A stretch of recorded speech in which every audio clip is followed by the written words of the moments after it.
Hindi ang mga bato dito sa lupa ang magbibigay ng proteksyon sa kanila. Ang kanilang tinitingnan ay ang kanilang hinaharap. Ang mga bato na hindi nahihipo.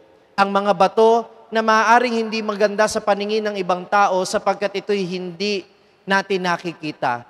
At yan ay walang iba kundi ang mga bato na nandoon sa langit. Ang ating tahanan. Yan lamang ang ating hinihintay. Ang lahat ng pinanghahawakan natin sa mundong ito ay mawawala. At yan ang ipinapakahulugan ng mga huling araw ng karaniwang panahon bago tayo magsimula ng panibagong kalendaryo ng simbahan. Ang pera natin, mawawala. Ang bahay, mawawala. Ang kapangyarihan, mawawala. Ang impluwensya, mawawala. Subalit ang ating Panginoon, na palagi nating kinakapitan, ang siyang mananatili at magiging muog natin hanggang sa huli.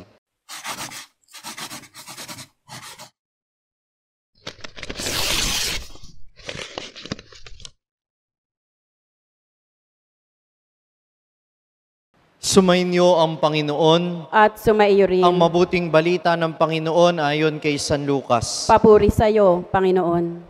Noong panahong iyon, pinag-uusapan ng ilang tao ang templo, ang kahangahangang mga bato na ginamit dito at ang mga palamuti nito na inihandog ng mga tao. Kaya't sinabi ni Jesus, darating ang panahong lahat ng nakikita ninyong iyan ay guguho.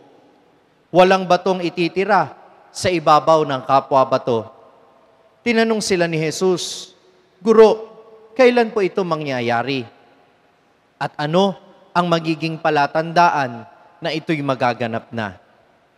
Sumagot siya, mag-ingat kayo at nang hindi maligaw ninuman, sapagkat marami ang darating sa aking pangalan na magsasabing ako ang Mesiyas at dumating na ang panahon, huwag kayong susunod sa kanila.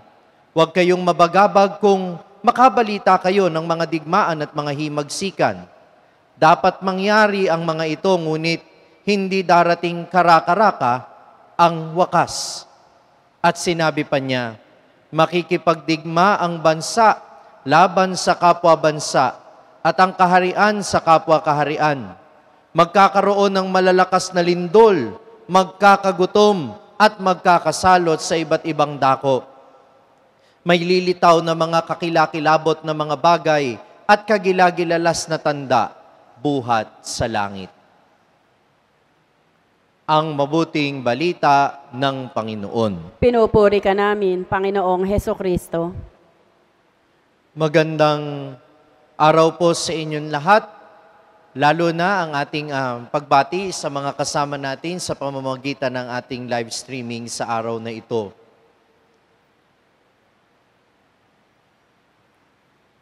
Walang batong matitira sa ibabaw ng kapwa bato. Kapag tiningnan natin ang mga bato, kampante silang nakahilera at nagbibigay ng proteksyon sa atin. Yung mga bato, nagsisilbing haligi ng ating mga tahanan, nagsisilbing pader, nagsisilbing proteksyon sa atin. At ito yung pinagmamasdan ng mga tao, tinitingnan nila ang mga pulamuti na nakadikit sa mga bato at tinitingnan nila kung gaano kagaganda ang mga bato. Na para bang sinasabi, itong mga bagay na ito ang nagsisilbing proteksyon sa atin. Itong mga bagay na ito ang siyang mag-iingat sa atin. Subalit ipinapaalala sa atin ng ating mga pagbasa ngayon, sa kahuli-hulihan, wala tayong ibang panghahawakan kundi ang awa ng Diyos. Sapagkat tayo ay hahatulan. Kagaya ng narinig natin sa unang pagbasa, ihihiwalay ang mga trigo sa mga ubas. Ihihiwalay ang masama sa mabuti.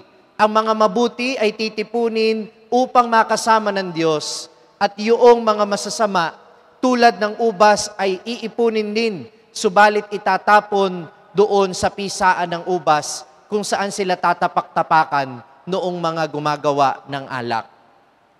Kaya napakaganda na itong mga pagbasa na ito ay kasabay sa pagninilay natin sa buhay ng mga santo na pinatay sa Vietnam, sina San Andrew Dong Lac at mga kasama. Kung tutusin po, Wala silang ibang pinanghawakan doon kundi ang Diyos.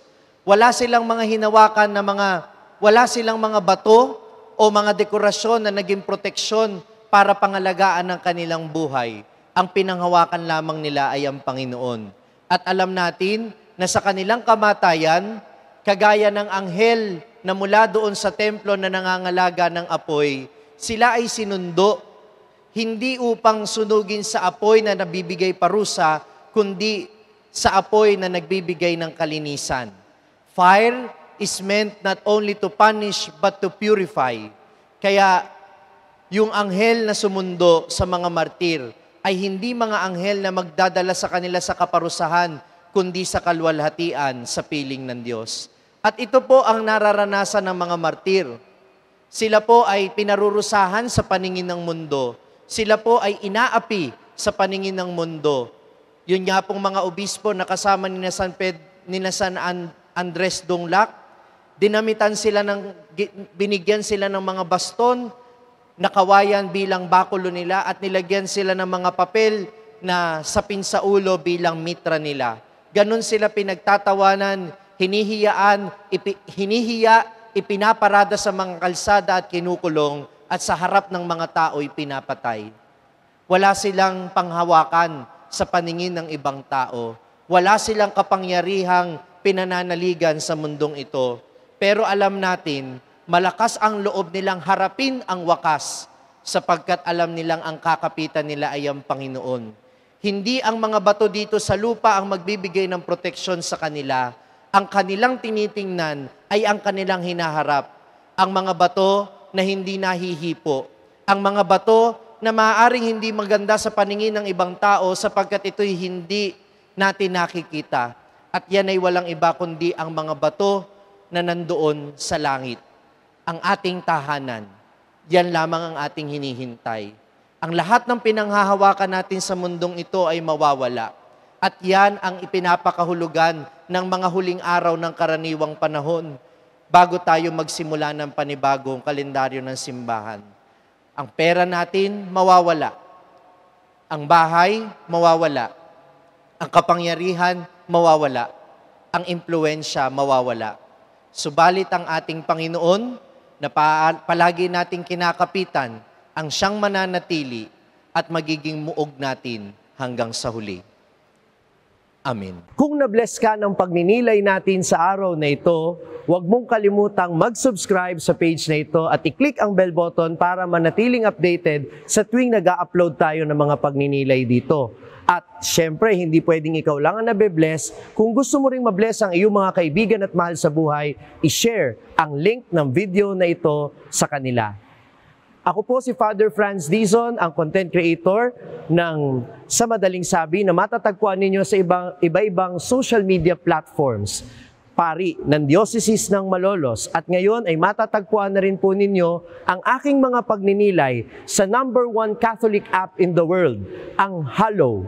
400,000 po na Pilipino na ang nakasubscribe sa Hallow. Ano pang hinihintay ninyo? I-download na po ninyo ng libre ang Hallow app sa inyo pong Google Play Store o kaya naman ay Apple App Store. Magkita-kita po tayo hanggang sa aking susunod na pagninilay dito sa ating page, ang Sa Madaling Sabi.